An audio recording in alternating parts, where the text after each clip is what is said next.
Welcome! In today's tutorial, we're going to talk step by step through the whole process of how to create barcodes in Excel.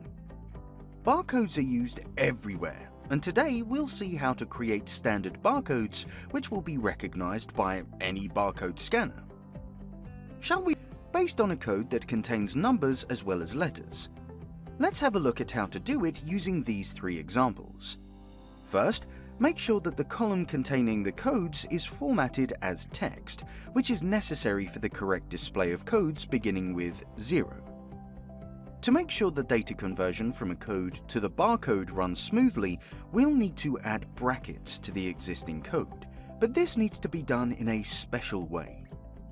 Here's how. Click into the target cell, the cell where you want to generate the barcode. In our case, it's C3. Enter the equal sign, a quotation mark, an opening bracket, and a quotation mark again. Then add an ampersand, and right after, the coordinates of the cell that contains the code we're converting, which is B3 here. Enter another ampersand and the closing brackets in quotation marks, and hit enter. Perfect. This is our background on which the barcode will be based. Copy the function to the rest of the rows using the bottom right corner.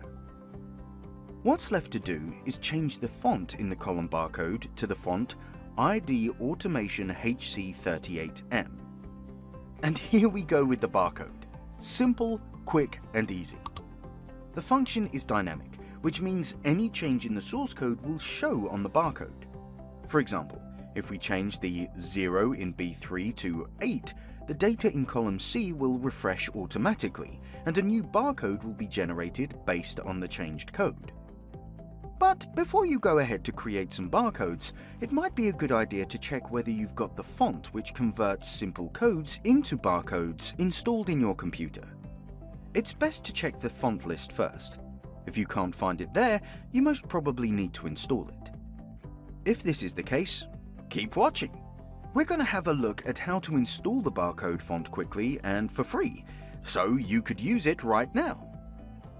ID Automation HC38M font can be downloaded free of charge from the website idautomation.com. This website contains all information about the 39 barcode font, and using the button Download Now, you can download the font into your computer. The downloaded files then need to be extracted from the zipped file, so use a right-click to select Extract All. Open the unzipped folder and install the font by clicking on ID Automation _Code39 free font. After the successful installation, you'll be able to use the font immediately in Excel, Word, or other applications that work with fonts. Once you're done, open Excel and check the font list. You should be able to look up the font as ID Automation HC39M free version. Are you ready to create some